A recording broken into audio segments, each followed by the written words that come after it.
4 सितंबर 1954 सैंटिगो airlines की एक flight FWF 513 ने 52वें पैसेंजर के साथ जर्मनी के एयरपोर्ट से ब्राजील के पोर्ट एलिगरी के लिए उड़ान भरी। यह यात्रा तकरीबन 18 घंटों की होने वाली थी, लेकिन प्लेन के उड़ने के कुछ घंटों बाद उस प्लेन का कॉन्टैक्ट कंट्रोल स्टेशन से टूट गया। उसके बाद कई दिनों तक कॉन्टैक्ट करने की कोशिश की गई, लेकिन इस प्लेन ने कॉन्टैक्ट दोबारा नहीं जुड़ पाया। ऐसा लग रहा था जैसे वो प्लेन बादलों में ही कहीं गायब हो गया।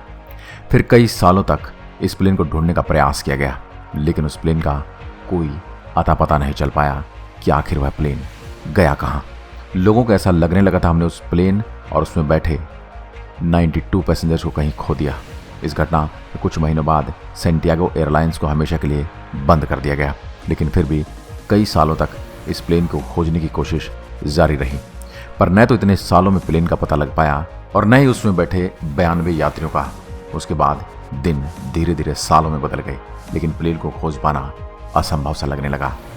लेकिन फिर एक दिन अचानक इस घटना के ठीक 35 साल बाद 12 अक्टूबर 1989 को पोर्ट एलिगरी के रडार में एक अननोन प्लेन देखा गया, जो कि काफ़ी तेज़ी से एयरपोर्ट के रनवे की तरफ बढ़ रहा था। और जब वो प्लेन लैंड हुआ तो उसे देखकर वहाँ के ट्रैफिक कंट्रोल में बैठे लोगों के होश उड़ गए। उसकी वजह थी वो प्लेन सैंटियागो एयरलाइंस की थी, जो 35 साल पहले बंद हो गई थी। तो फिर उस एयरलाइन की प्लेन अचानक बिना किसी चेतावनी के कैसे आ सकती है? उसके बाद उस प्लेन को जब करीब से देखा गया तो ये वही प्लेन था जो 45 साल पहले 92 यात्रियों के साथ रहस्यमय तरीके से गायब हो गया था।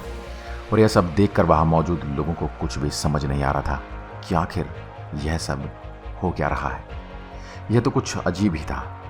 अब जो मैं आपको बताऊंगा वो जानकर तो आपके भी रोंगटे खड़े हो जाएंगे। एयरपोर्ट ट्रैफिक कंट्रोल ने उस प्लेन के कैप्टन से कांटेक्ट करने की काफ़ी कोशिश की, लेकिन कैप्टन का जवाब न मिलने पर एयरपोर्ट अथॉरिटी ने अंदर जाने का फैसला किया। फिर प्लेन के दरवाजे को किसी तरह खोलकर वे अंदर पहुंचे। उसके बाद उन लोगों ने जो देखा वह देखकर उनके पैरों तले ज़मीन खिसक गई, क्योंकि प्लेन में इंसानों की जगह इंसानी कंकाल मौजूद थे, जो कि अपनी सीटों पर सीट बेल्ट से बंधे हुए थे। यह भयानक दृश्य देखकर एयरपोर्ट अथॉरिटी के लोग प्लेन के कॉकपिट की ओर दौड़े, ताकि इन सवालों के जवाब वो कैप्टन से पूछ सकें कि आखिर यह सब हुआ कैसे। और जब उन्होंने कॉकपिट का दरवाज़ा खोला तो वहाँ भी कैप्टन की जगह कंकाल मौजूद था और उनके साथ प्लेन के नेविगेशन कंट्रोल पर थे। इस घटना के उस समय के सबसे जाने माने पैरानॉर्मल इन्वेस्टिगेटर और वैज्ञानिक डॉक्टर एटिलो का ध्यान भी अपनी तरफ खींचा, और साथ ही इसमें कई पैरानॉर्मल इन्वेस्टिगेटर्स मौजूद थे जिन्होंने इस रहस्यमय घटना की असल वजह जानने की पूरी कोशिश की।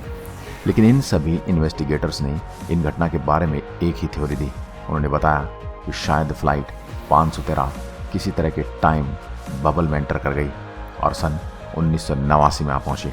लेकिन लोगों द्वारा दी गई थ्योरी भी इस बात का जवाब नहीं दे पाई कि आखिर पायलट के कंकाल ने प्लेन को सही तरीके से लैंड कैसे करवाया, जिस वजह से यह रहस्य आज भी नहीं सुलझ पाया। आज के इस आधुनिक समय में साइंस की कितनी तरक्की के बावजूद इस पूरी दुनिया में ऐसे रहस्य छिपे हैं जिनका अभी तक विज्ञान के पास कोई जवाब नहीं।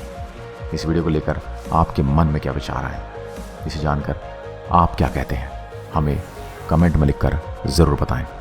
वीडियो पसंद आया हो तो लाइक कीजिए और ऐसे वीडियो देखने के लिए हमारे पेज को फॉलो ज़रूर करें। धन्यवाद।